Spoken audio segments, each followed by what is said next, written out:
Ahora, para terminar, vamos a hablar cómo prevenimos el cáncer y poco cómo podemos hacer el diagnóstico temprano de cáncer. ¿Ya? Para empezar, vamos a definir qué es prevención. ¿Ya? Prevención va a ser básicamente evitar que aparezca la enfermedad, evitar hacer cáncer. Y esto lo vamos a lograr disminuyendo la susceptibilidad que tengamos a hacer cáncer o reduciendo nuestra exposición a los factores de riesgo. ¿Ya? Entonces, esa va a ser la forma en la cual nosotros vamos a poder hacer prevención. El escrutinio o el screening va a ser la aplicación de pruebas para detectar cáncer en pacientes que no tengan síntomas. ¿Ya? Esto nos va a permitir hacer un diagnóstico temprano. Hay que recordar que generalmente cuando los pacientes tienen síntomas es porque ya tienen una enfermedad avanzada y en ese caso ya no es screening, ¿no? Es un método de diagnóstico.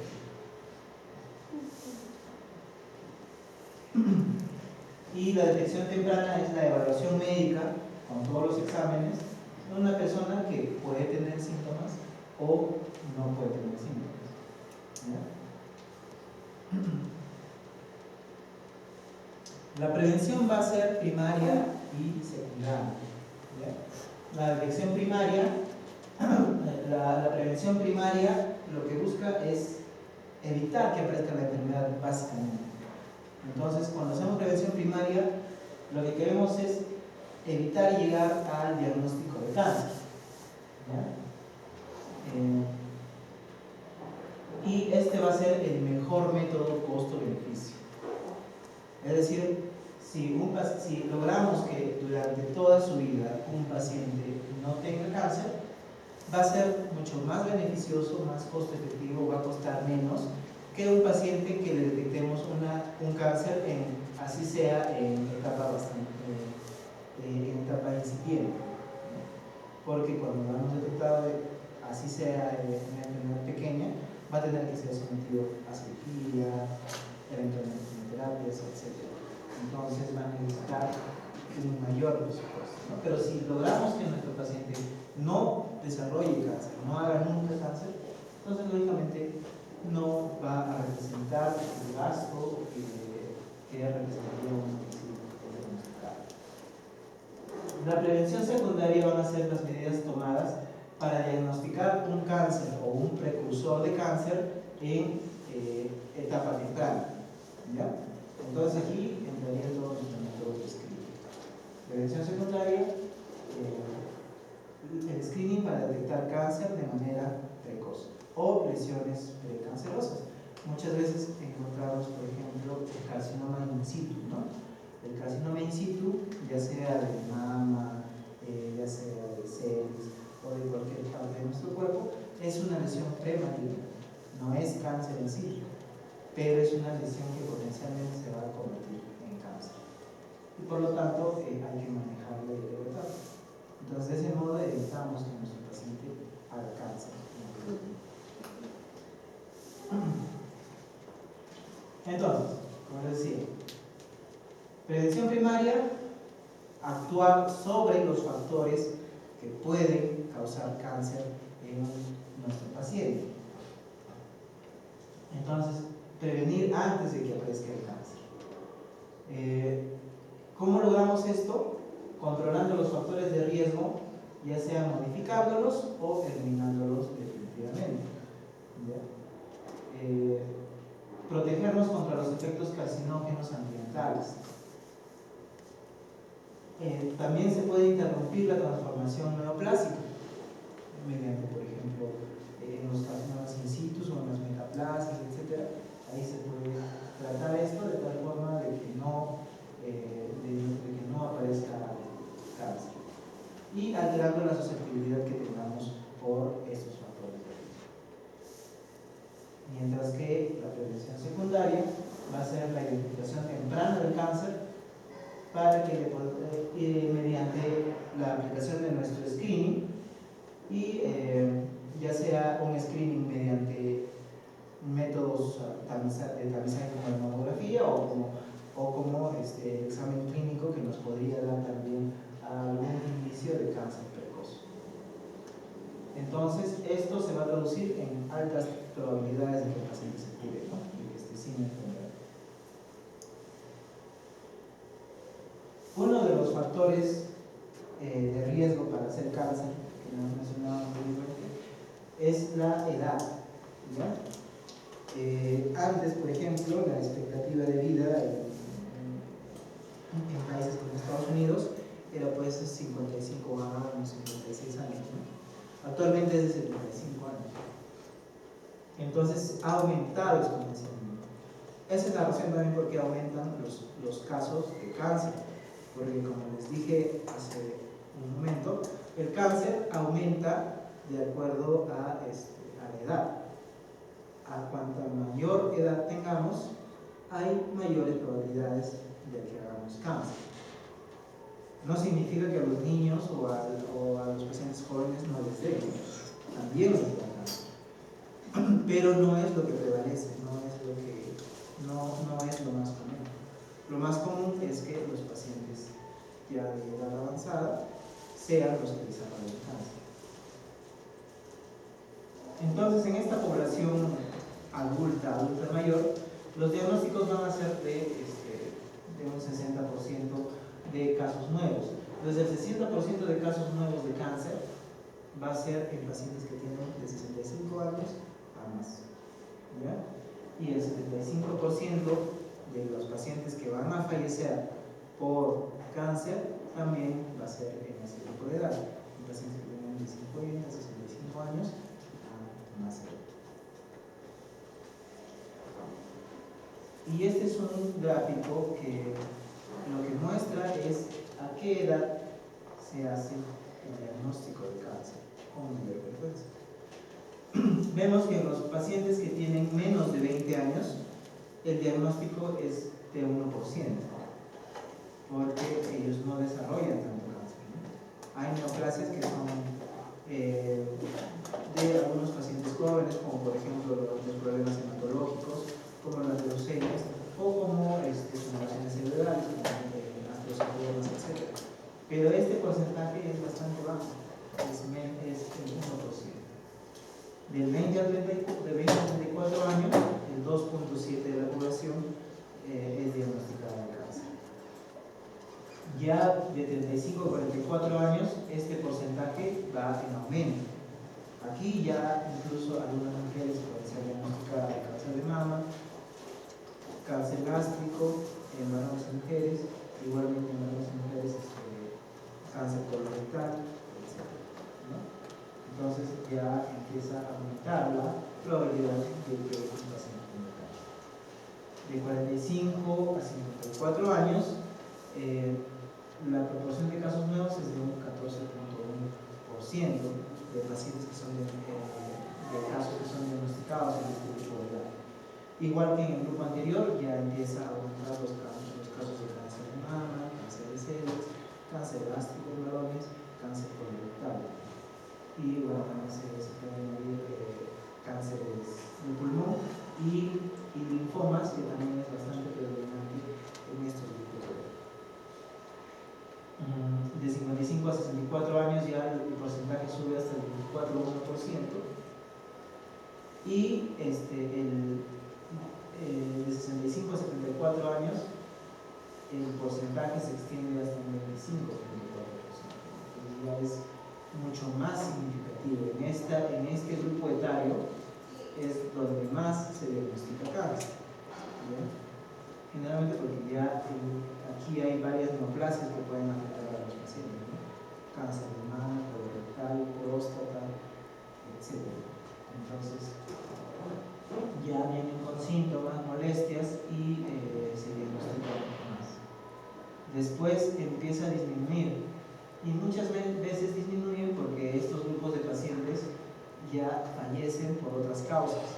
Pueden algunas relacionadas a neoplasias, tal vez muertes que no llegaron a tener un diagnóstico definitivo, o que tal vez tenían cáncer pero han muerto de otra cosa, ¿no? Como hipertensión,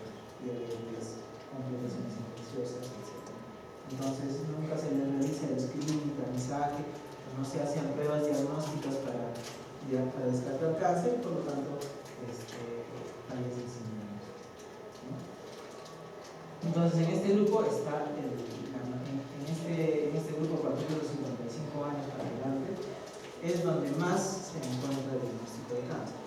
Entonces, la proporción va en aumento. Mientras más edad tengamos, más riesgo de contraer. Entonces, la edad por sí misma es un factor de riesgo. ¿Ya? Hay pacientes que hacen cáncer simplemente por la edad, no tienen infección por virus, tampoco tienen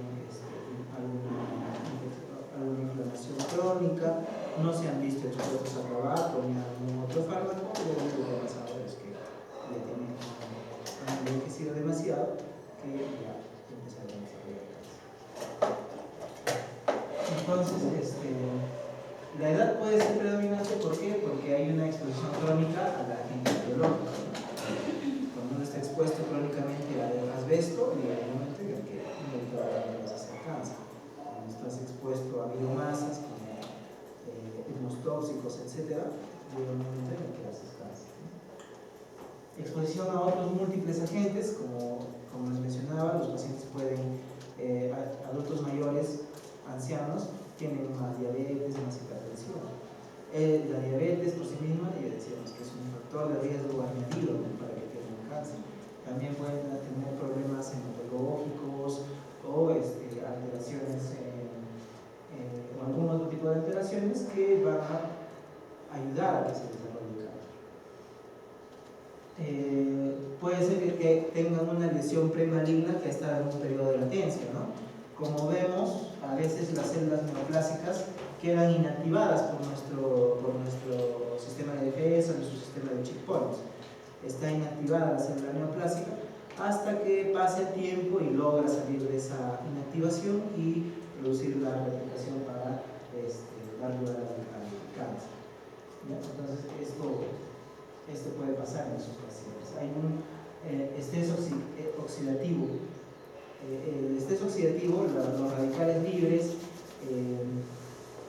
se van acumulando en el tiempo y se van acumulando y van ocasionando daños lentos, progresivos al ADN hasta que logran completar la duplicación del ADN y por lo tanto dar lugar a la célula neoplásica.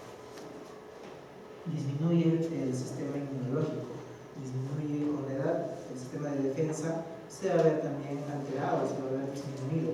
Y como hay disminución del sistema inmunológico, por lo tanto las células neoplásicas van a sacar ventaja de eso y van a poder proliferar sin que sean reconocidas por nuestro sistema inmunológico. Y como les mencionaba, hay comorbilidades adicionales. Hay diabetes, mellitus, hipertensión, hipertriglicemia, etc. Entonces, estos factores de riesgo vamos a tener factores de riesgo que van a ser no modificables, o sea, no podemos hacer nada para cambiarlos. No es como la dieta que yo digo ya, desde mañana no como más carne roja, voy a comer pescado. No es así, ¿no? Hay factores contra los cuales lamentablemente no podemos hacer nada. Uno de ellos es, por ejemplo, la historia familiar de cáncer.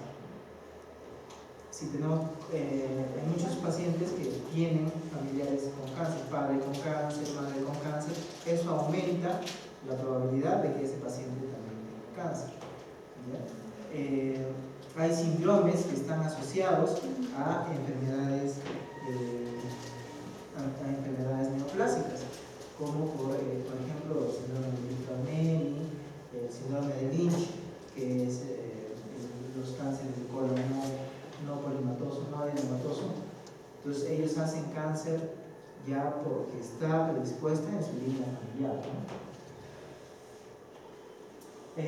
Factores reproductivos, por ejemplo, ¿no? Las pacientes, un ejemplo, pacientes con cáncer de mama que no tienen hijos, perdón, las pacientes mujeres que no tienen hijos tienen un riesgo incrementado de hacer cáncer de mama, ¿no?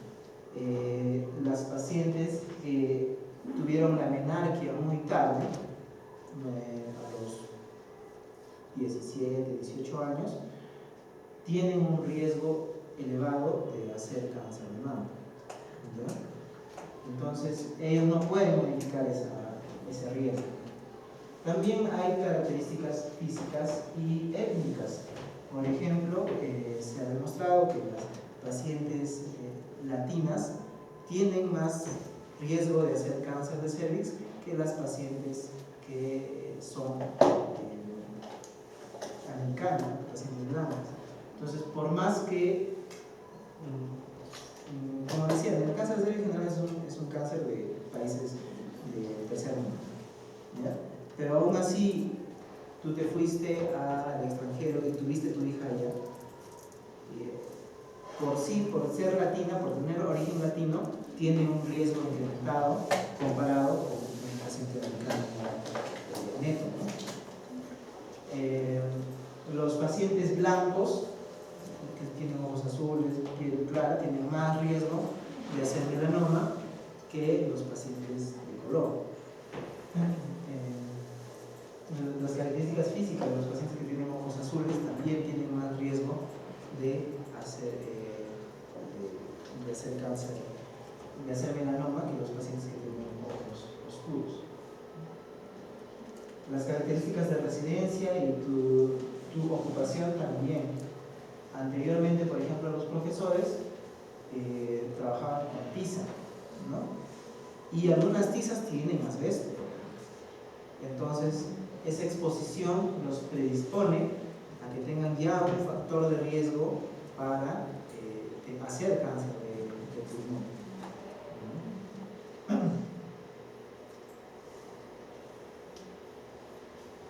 Como les mencionaba, ¿no? Historia familiar de cáncer, por ejemplo, en pacientes que tienen cáncer de colon. El cáncer de colon hereditario no polimatoso o síndrome de Lynch, este es el famoso síndrome de Lynch. Generalmente estos pacientes con síndrome de Lynch sufren de cáncer de colon. Cáncer de colon a una edad muy temprana, generalmente 30, 40 años,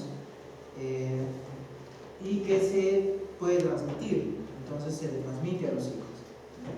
De 4 hijos, 3 probablemente tengan síndrome de Lynch y probablemente hagan cáncer de colon. Entonces, esos ya tienen un riesgo incrementado.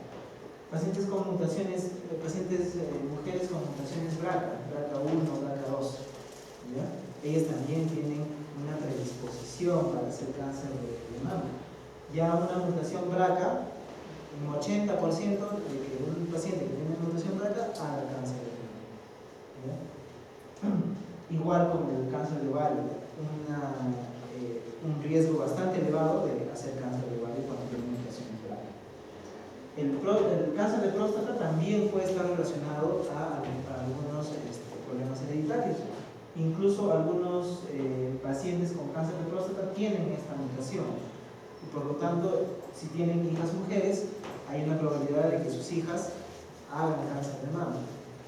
Igual, si tienen hijos, hay altas posibilidades de que sus hijos hagan cáncer de próstata. A veces no necesariamente hacen el mismo tipo de cáncer, ¿no? Un paciente con síndrome de Lynch también puede tener mutaciones BRCA y sus hijos no necesariamente tener cáncer de colon, pueden tener cáncer de próstata, o las hijas cáncer de mama.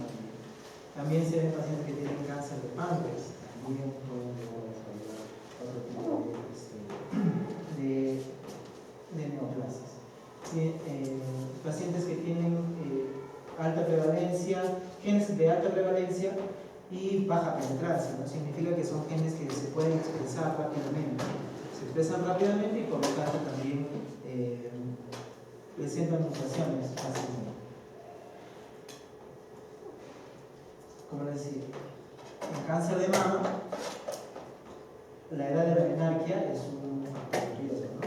A mayor edad de menarquia, hay mayor riesgo de hacer cáncer de mama. La edad de la menopausia, mientras más temprano te da la menopausia, también el riesgo se incrementa el riesgo de cáncer de mama. La edad del primer hijo, generalmente pacientes que son añosas, que más de 35 recién tienen sus hijos, tienen ya de por sí un riesgo incrementado pacientes que nunca han dado de lactar. Pacientes que nunca han dado de lactar también se incrementa el riesgo de cáncer de mama. Y todo esto es porque, por ejemplo, cuando la madre da de lactar, se termina de diferenciar la célula. Cuando una madre no da de lactar, la célula glandular de la glándula de la mama no sabe para qué sirve, ¿no? Entonces puede transformarse en otra célula maligna. En cambio, cuando ya se empieza a dar la lactancia, eso lo identifica el tejido, ya sabe para qué está formado, termina de desarrollarse completamente y ya disminuye el riesgo de cáncer de mama.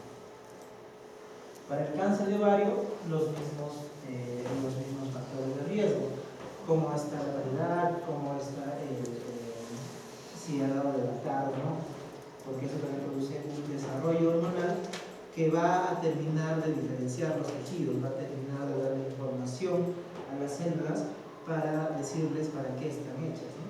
Cuando se interrumpen esas señales o las células no logran determinar para qué han sido formadas, es que empiezan a diferenciarse en células malignas.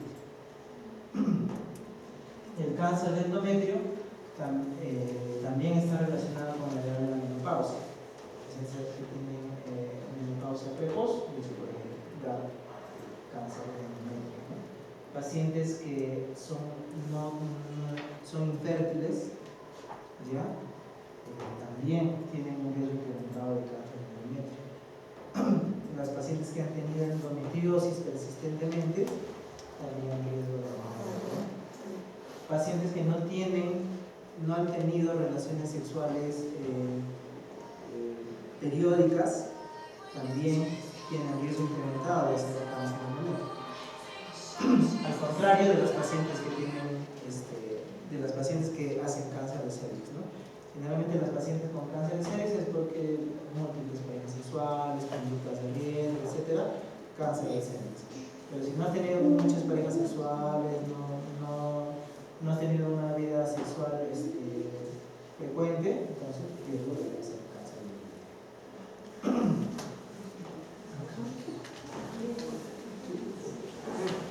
En relación a las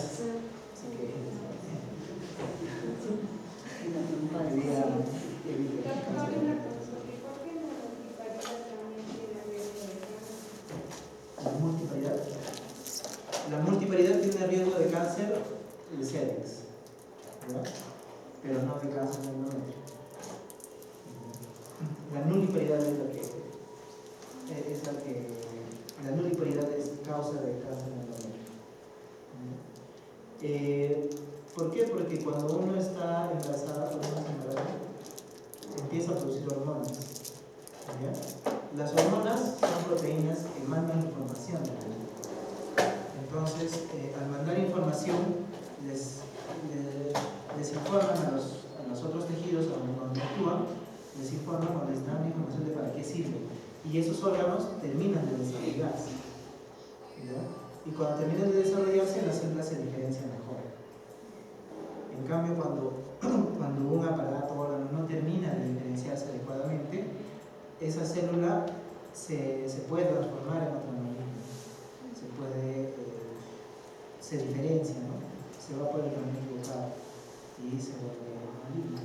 Por eso es que pacientes que tienen la anemia mutada, donde la información no le llega a sus tejidos, las hormonas no se producen todavía y sus órganos reproductivos no les llega la información, pues hacen cáncer de endometrio, cáncer de mama. Igual para los pacientes que no van a tratar o los pacientes que no se embarazan, ¿no? Eso aumenta los riesgos. Equivaldría a lo que pasa en los pacientes, en los niños que sufren de guarquitis o que no les baja el testículo. Ellos tienen riesgo de hacer cáncer del testículo, ¿no? Porque al no descender el testículo no termina de completarse toda la información hormonal, y al no completarse la información hormonal tienen riesgo de hacer cáncer del testículo.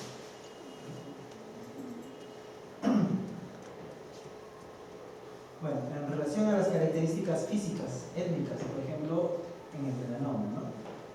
¿Qué tipo de color tiene? ¿Qué color es tu piel? ¿Qué ojos tiene? ¿No? Pacientes blancos, americanos, australianos, tienen más riesgo de hacer melanoma.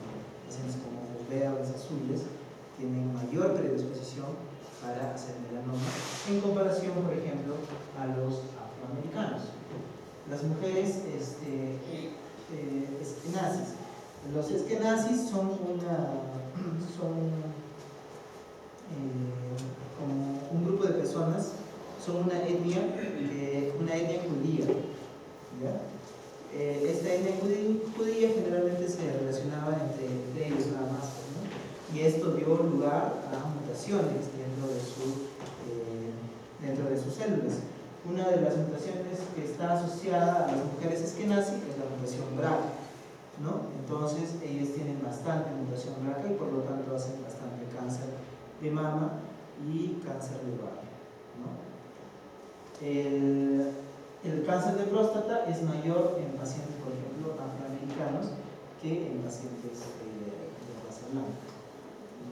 Entonces, esos son algunos factores que también tienen que ver con el desarrollo de neoplasias y que no se pueden controlar. ¿Y cuáles son los que sí podemos controlar? ¿Cuáles son los modificables? Uno de ellos es, por ejemplo, el tabaco, ¿no? Ya hemos dicho que el tabaco es altamente cancerígeno y que se relaciona con varios tipos de neoplasias, con cáncer de orofaringe, cavidad oral, esófago, pulmón, estómago, colorectal, etc. Incluso todavía están viendo si el cáncer de mama también el uso del tabaco. Entonces, el tabaco es altamente cancerígeno, altamente cancerígeno. Por lo tanto, tenemos que eliminar ese factor de riesgo. Modificando ese factor de riesgo, hacemos prevención, ¿no? Disminuimos la posibilidad de que un paciente desarrolle cáncer. Entonces, ¿cómo ayudar a nuestros pacientes que son fumadores, que sabemos que están en potencial riesgo de desarrollar algún tipo de neoplasia? Primero, es importante ayudarles a dar una fecha en la cual van a suspender el uso del tabaco, ¿no?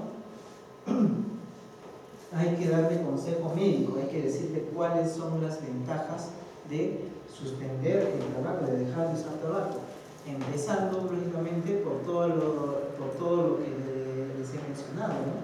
Que va a ser cáncer en algún momento de su vida, va a ser cáncer de cualquiera de las partes que le he mencionado. También va a disminuir la probabilidad de que haga hipertensión, la probabilidad de que haga diabetes mellitus, disminuye también la probabilidad de que tenga accidentes cerebrovasculares, es decir, derrames cerebrales, isquemias cerebrales, aumentan cuando el paciente es consumidor de tabaco. Entonces, esto también hay que explicarle. Hay que explicarle lo desagradable que es el olor a tabaco, ¿no? Lo desagradable que es y cómo puede afectar eso a su vida social. Entonces, cuando se indica eso, podrían modificar su conducta, ¿no? Ayudarlo a ingresar a programas de modificación de conducta, medicación a base de nicotina. A veces la nicotina va a ser la sustancia que los hace adictos. Entonces podemos usar parches de nicotina, algunos utilizan gomas de mascar de nicotina y con eso disminuye el uso de tabaco. La presión social a veces no funciona tan bien, pero como les digo, a veces los amigos se alejan, no les gusta que fume, todo eso, eso podría hacer de que el paciente deje de usar tabaco. Hay que hacer bastantes campañas de información. Como bien sabemos, ya en las cajetillas de cigarrillos ya al menos vienen las imágenes, ¿no? Pero habría que promover eso a mayor escala para que ya no se consuma más tabaco. Hay que reducir el acceso a menores. Generalmente hay una gran relación entre entre los usuarios de tabaco y sus padres, es decir, la mayoría de pacientes que usa tabaco es porque también sus padres lo han usado, los padres también han sido fumadores. Entonces, una forma sería disminuir que estos hijos de fumadores tengan acceso a tabaco a muy temprana edad. ¿Ya? Explicarle en las escuelas desde jóvenes, desde niños, cuáles son los potenciales efectos adversos de usar tabaco a nivel de salud, vida social, etc. Y bueno, la sección de campañas publicitarias, realmente ahora ya no hay publicidad en televisión de tabaco, ni en radio, ni en televisión. También se le puede subir los impuestos al tabaco, etc. Esto es cómo podemos modificar nuestra dieta. Cómo hacer que modificar nuestra dieta para que pueda mejorar nuestro índice de cáncer de colon, de cáncer en general. Este es un ejemplo de cómo los japoneses, de tres grupos de personas, ¿no? Estos son japoneses que viven en Japón. Estos son japoneses que emigran a Estados Unidos, y estos son los hijos de los japoneses que han emigrado. Cuando el japonés vive en Japón, ¿ya? La probabilidad de que tenga cáncer es bastante alta, ¿no? En Japón hay bastante cáncer gástrico, y esto es por la dieta que ellos consumen. Ellos consumen bastantes carnes ahumadas, y eso aumenta el riesgo de cáncer. Entonces, al estar expuesto, lógicamente aumenta su riesgo también. Ya cuando se mudan a otro tipo de entorno, disminuye también la probabilidad de que haya un cáncer, el cáncer que decíamos anteriormente, el cáncer gástrico. Y sus hijos también disminuyen esa probabilidad, solamente modificando el factor de Child. Entonces, en 2012 la Asociación Americana de Oncología hace unas recomendaciones para mejorar la calidad de vida y disminuir la probabilidad de que los pacientes tengan cáncer. Entonces, lo primero que ellos dicen es hay que relacionarlos, hay que comprometerlos a que hagan una buena actividad física, ¿ya? Entonces, como les decía, ejercicio vigoroso por lo menos 30 minutos todos los días. Eso es actividad física frecuente. Ya les dije, no es jugar una vez al día, o ir al gimnasio, perdón, una vez a la semana, o ir al gimnasio una vez a la semana. No, se tiene que hacer ejercicio de manera regular. Otro factor que ellos recomiendan es evitar el sobrepeso. Evitar el sobrepeso y evitar ganar mucho peso cuando se trata de un paciente adulto. Entonces tenemos que evitar la obesidad, porque, como hemos visto, la obesidad está bastante relacionada con cáncer, ¿no? Aumenta en más de 50% el riesgo de que un paciente haga cáncer. Otra cosa que recomiendan es limitar el consumo de alcohol, ¿ya? Porque el alcohol aumenta el riesgo de cáncer también, y asociado al tabaco puede incrementar la probabilidad de que los pacientes hagan cáncer de cavidad oral, de esófago, de faringe, etc.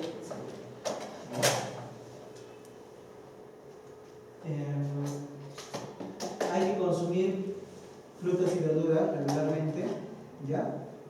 Tenemos que consumir frutas y verduras regularmente, y sobre todo tenemos que promover en los jóvenes de que empiecen siempre con una dieta considerable de frutas y verduras, ¿ya? Entonces, cuando la dieta se adecúa desde jóvenes, desde niños, esto le ofrece mayor beneficio de evitar cáncer que cuando se modifica ya cuando se es adulto.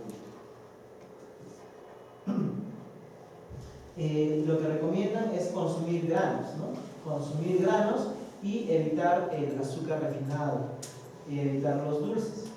porque el azúcar refinado, dulces, carbohidratos pueden llevar a diabetes y pueden llevar a obesidad, y ambos son factores de riesgo para desarrollar cáncer. Ellos lo que sugieren es que aumentemos los granos, ¿no? Los granos, frutos secos, porque estos tienen bastantes aceites naturales, y como mencioné, es mejor consumir grasas de origen vegetal que grasas de origen animal. Las grasas de origen animal son potencialmente teratogénicas. Hay que reemplazar la carne roja, por otros productos como el pescado, las menestras, las nueces, etc. ¿Ya? Porque, como hemos mencionado ya, la carne roja aumenta el riesgo de cáncer colorectal, cáncer gástrico, y no solamente eso, sino que también aumenta el riesgo de otros problemas de salud como diabetes, puede producir falla cardíaca, etc.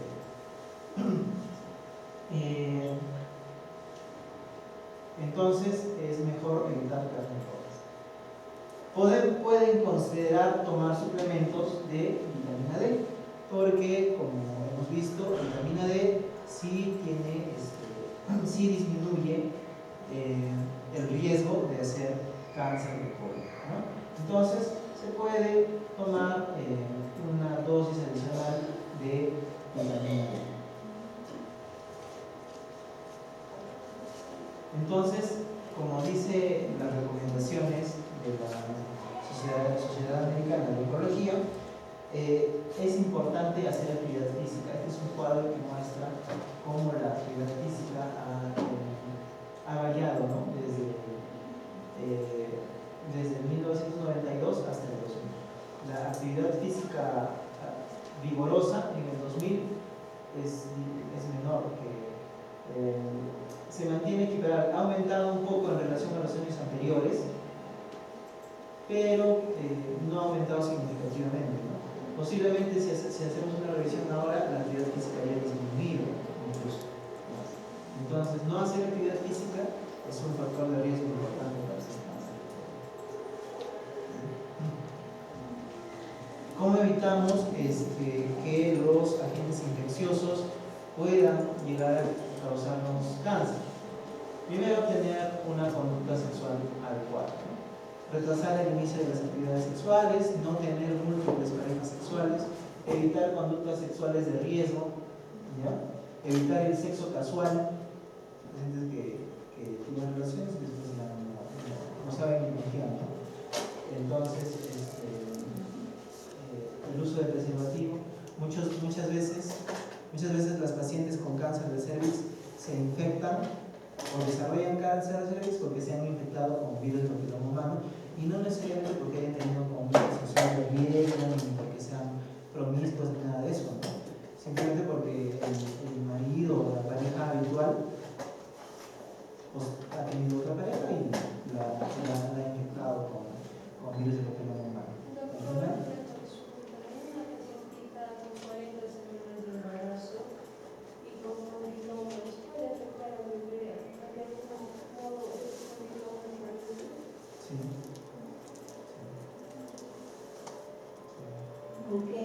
Los condilomas generalmente pueden tener tratamiento quirúrgico, también pueden tener tratamiento tópico con líquido, si no me recuerdo.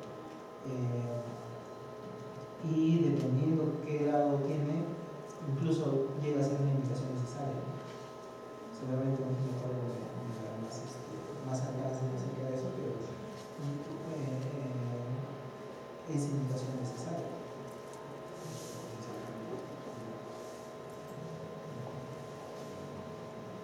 Porque ahí es donde hay contaminación vertical,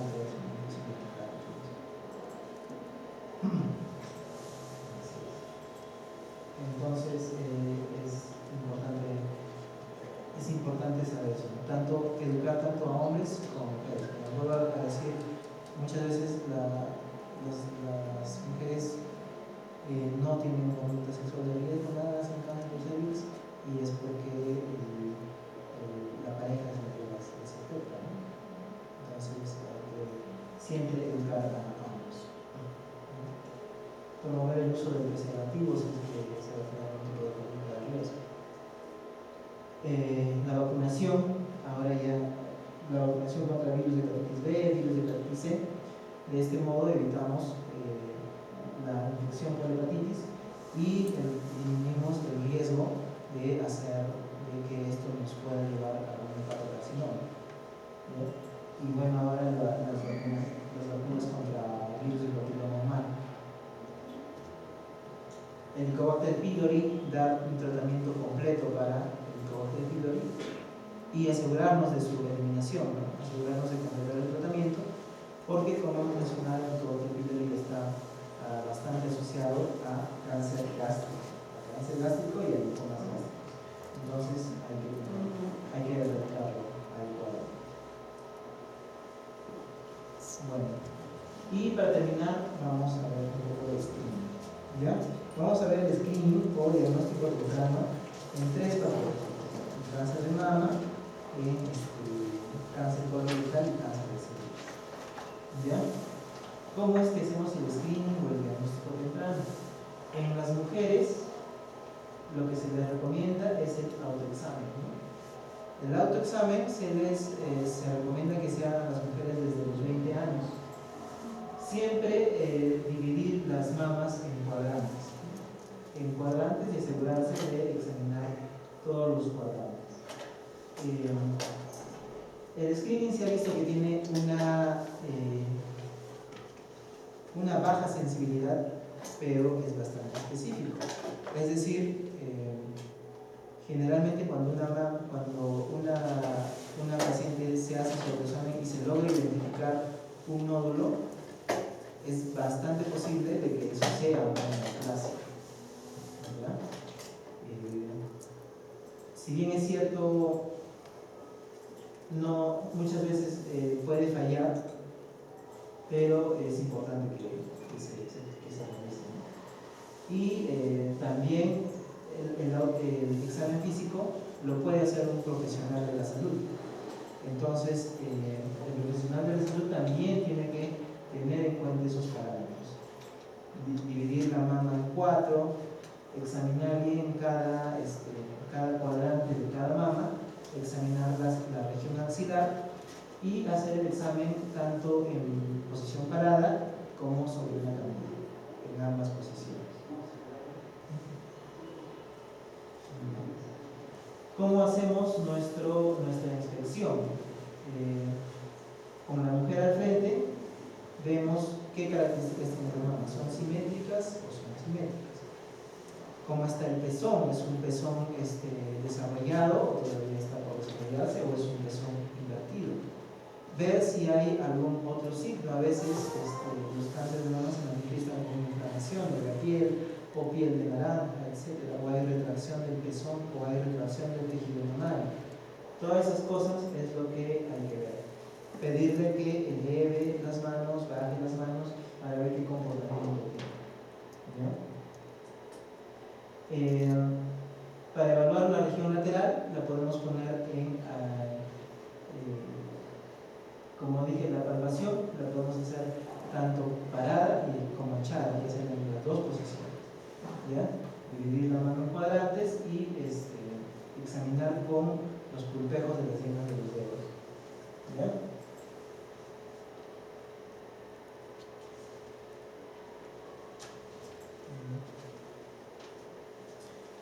Hay que presionar el pezón buscando si hay secreciones o no hay secreciones.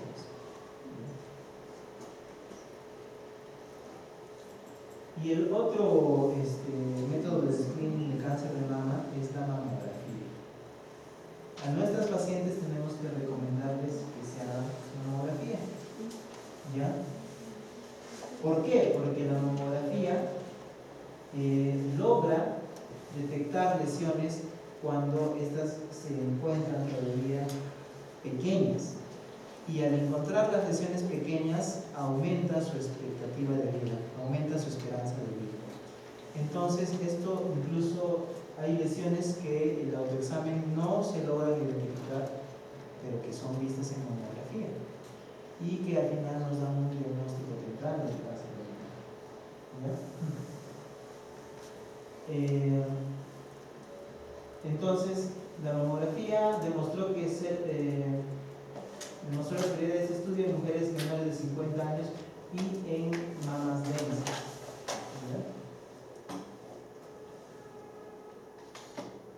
En las mujeres menores de 60 años fue mejor la mamografía digital. Entonces, entonces es recomendable decirle a nuestros pacientes que se hagan su mamografía. Ahora vamos a ver desde cuándo es. La ecografía de mamas no se les va a recomendar a las pacientes de rutina, o sea, no le decimos, no, hazte tu ecografía, porque siempre el screening de cáncer de mama se empieza con mamografía. Pero la ecografía de mama puede llegar a darnos un 30%, nos incrementa el diagnóstico en un 30%, sobre todo en pacientes que tienen mamas densas, es decir, que tienen bastante tejido mamario. En esos pacientes a veces con la mamografía no se logra detectar ninguna lesión y el radiólogo sugiere, seguramente nos va a sugerir, de que le hagamos una ecografía de mamas a fin de ver si hay algo sospechoso. El problema es que tiene una alta tasa de falsos positivos, es decir, que puede detectar lesiones benignas que no necesariamente son cancerígenas y que a raíz de eso las pacientes sean sometidas a biopsia u otros procesos innecesarios.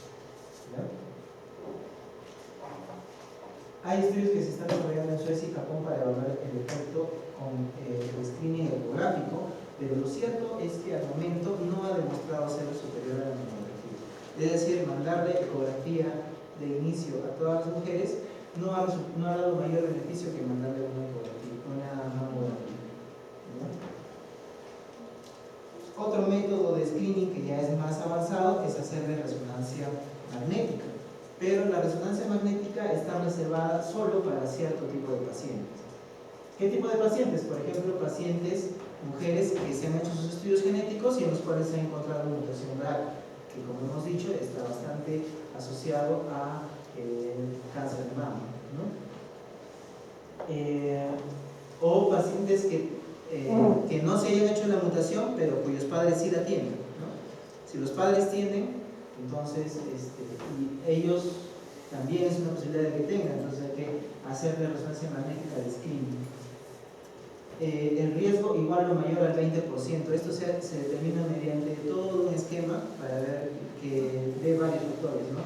Si lo que les he dicho principalmente, edad de menarquia, edad de menopausia, si tienen pacientes con cáncer de mama o no, o tienen otro tipo de antecedentes, entonces les rellena toda una tabla y eso nos arroja un porcentaje. Si ese porcentaje es igual o mayor al 20%, entonces está indicada la resonancia como screening. ¿Ya? Si tenemos pacientes que han recibido radioterapia en el tórax de 10 a 30 en edades tempranas, ¿no? A veces hay pacientes que han tenido sarcomas u otro tipo de neoplasias a nivel del tórax que han sido tratadas con radiación. Entonces, en ese tipo de pacientes, el screening ya no es con mamografía, sino con resonancia magnética. Y si son portadores de algún otro síndrome, como Rifra-Omenni, Van-Ayen-Riley, etc., ¿no? Que son unos síndromes que dan mayor predisposición a que tengan cáncer de mama.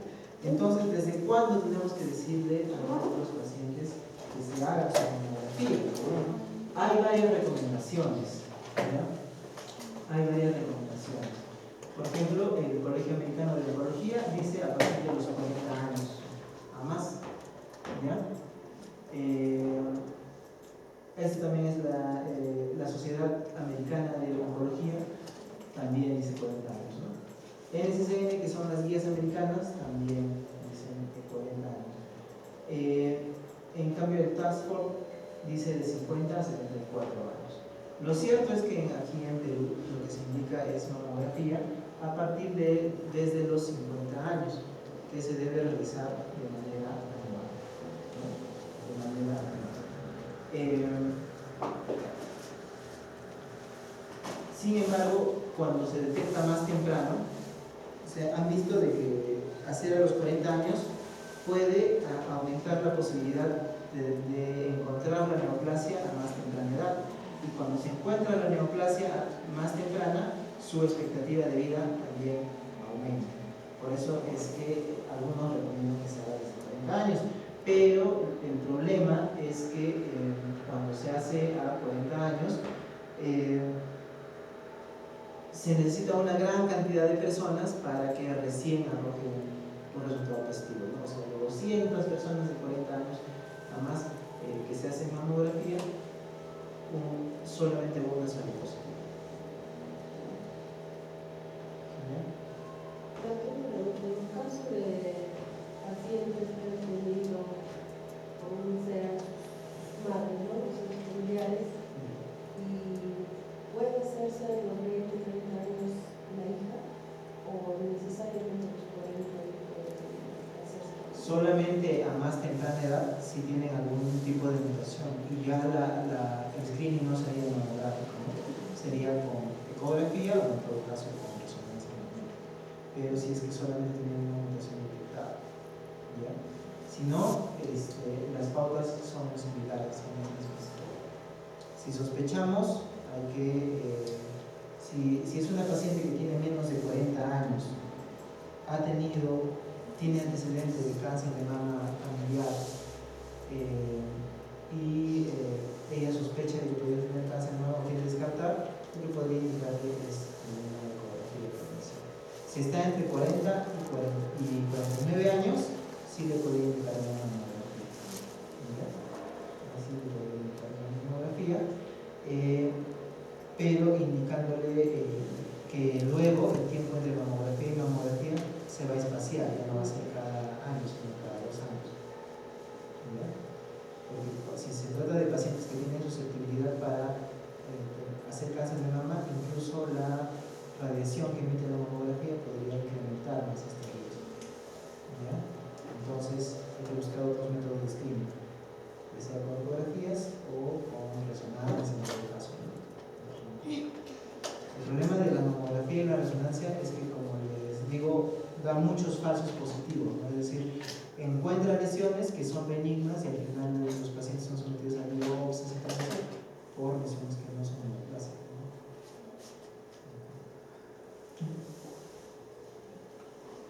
Ya. Entonces, hay que concientizar a las pacientes sobre la importancia del autoexamen mamario y del examen de mamas por un profesional. ¿Ya? Debe explicarse a la paciente cuál es el valor predictivo del paciente, o sea, decirle que no necesariamente que salga negativo su examen va a disminuir el riesgo de que haga o que ya no necesite más exámenes de tamizaje en lo que queda de su vida. Si va a necesitar probablemente todavía tamizajes. Y las pacientes que tienen un riesgo mayor del 20% valorado con escalas, es mejor ofrecerle otros métodos de screening, mejor ofrecerle ecografía o resultados. Entonces, estas son las recomendaciones que dicen los americanos, ¿no? Todas las mujeres deben realizarse su screening de mamografía a partir de los 45 años. ¿Ya? Y a partir de los 45 años se deben hacer su mamografía anual. ¿Hasta cuándo? Ellos recomiendan que hasta los 54 años. ¿Ya? Hasta los 54 años se pueden hacer de manera anual todos los años, y de ahí se puede espaciar cada 2 años el screening, ¿ya? Si es que están negativos. Algunos, valorando cosas como casos como lo que usted me comentaba, algunas pacientes pueden iniciar el screening antes, ¿no? Desde los 40 hasta los 44 años. ¿Ya? En esas pacientes entre 40 y 44 años se les puede iniciar el screening y después, pero ahí se espacía un poco, ¿no? Cada 2 años. Entonces, el screening, una vez que se vuelve bianual, puede continuar y se recomienda que sea hasta los 74 años. ¿ya? Hasta los 70 años más o menos. Sin embargo, si tenemos una paciente que nosotros vemos que su expectativa de vida va a ser de 10 años a más, todavía puede continuar con su screening, ¿ya? Todavía se le puede continuar. Otra forma, bueno, el screening en otra neoplasia es en el cáncer de próstata, ¿ya? Es en el cáncer de próstata. En el cáncer de próstata ha habido una gran variación, porque antes se decía, no, todo paciente de 50 años para adelante, todo paciente varón de 50 años para adelante, PSA y tacto rectal, ¿no? Como biólogo. Entonces todos los pacientes se veían sometidos a esto. Pero ¿cuál fue el problema? Que muchos de estos pacientes tenían screening positivo, es decir, tenían PSA elevado y tenían un tacto rectal sospechoso, y eran llevados a biopsia y tratados sin ofrecerles, y eso no les benefició en nada, ¿no? Es decir, no cambió su expectativa de vida, algunos ni siquiera tenían cáncer, etc. Entonces, como había tantos problemas, empezaron a reformular de cuál era el verdadero valor de tomarle PSA a los pacientes y hacerles tacto rectal, ¿ya? Porque cuando les hacían incluso la biopsia, como las biopsias de próstata son transrectales, o sea, tienen que entrar por el recto, con una aguja tomar muestra y enviar esa patología. Y el problema es que como es región rectal, muchos de estos pacientes hacían cuadros sépticos y se complicaban, tenían bastantes complicaciones, ¿no? Entonces, como empezaron a presentar eso, empezaron a buscar mejor cuál es la mejor forma de tamizar a los pacientes para detectar cáncer de próstata de manera temprana. Entonces decidieron ya no hacer tacto rectal y solamente valorar los niveles de PSA a partir de los 50 años, pero compartiendo la decisión, es decir, tomando la decisión entre dos especialistas o más, conjuntamente con el paciente, ¿no? Decirle al paciente, señora, ¿sabe qué usted necesita? O sería bueno que se haga un PSA para ver en cuánto está el nivel. Y el paciente tiene que decidir si desea hacerse eso o no, porque muchas veces lleva a sobrediagnóstico. Entonces, antes incluso desde los 40 años tomaba PSA, ¿no? Ahora ya no se recomienda hacer PSA a pacientes, incluso algunos recomiendan solamente a partir de los 70 años. A partir de los 70 años tomarle su PSA. Si estamos seguros que ese paciente tiene una expectativa de vida de 10 años por lo menos, ¿no? Pero si tiene una expectativa de vida de 2, 3 años, o sea, es un abuelito de 70 años que ya está en justas, ni siquiera en esos pacientes ya recomiendan ese. Entonces esto ha cambiado, ¿ya? Pero lo que podemos hacer nosotros es que pacientes a partir de 50 años proponerle de que se haga un examen de PSA. Eso también lo vamos a valorar clínicamente, ¿no? Si tenemos un paciente que tiene síntomas urinarios bastante significativos, no puede orinar, en la noche se levanta bastantes veces a orinar, tiene signos de un probable cáncer de próstata, ellos les podemos pedir su PSA siempre y cuando se trate de un paciente mayor de 50 años. Y esto es lo que recomiendan los americanos en relación al cáncer de cervix. En relación al cáncer de cervix, los americanos sugieren de que se realice el Papa Nicolau, de que se haga el Papa Nicolau a partir de los 21 años de edad, y a partir de los 21 años de edad, cada 3 años. Cada 3 años su Papa Nicolau, ¿ya? Ellos también testean virus de papiloma humano. Es una gran ventaja, ¿no? Que hacen test de papiloma humano. Después, en las mujeres de 30 a 65 años, es ser realizado su Papa Nicolau cada 5 años. En las pacientes que han sido vacunadas contra el virus del papiloma humano, igual tienen que hacerse su screening, ¿no? Igual tienen que hacerse su screening. Y bueno, las que han sido sometidas a histerectomía por causas no cancerígenas, no es necesario hacerle su su escrito. Bueno, así de todo. Pero partiendo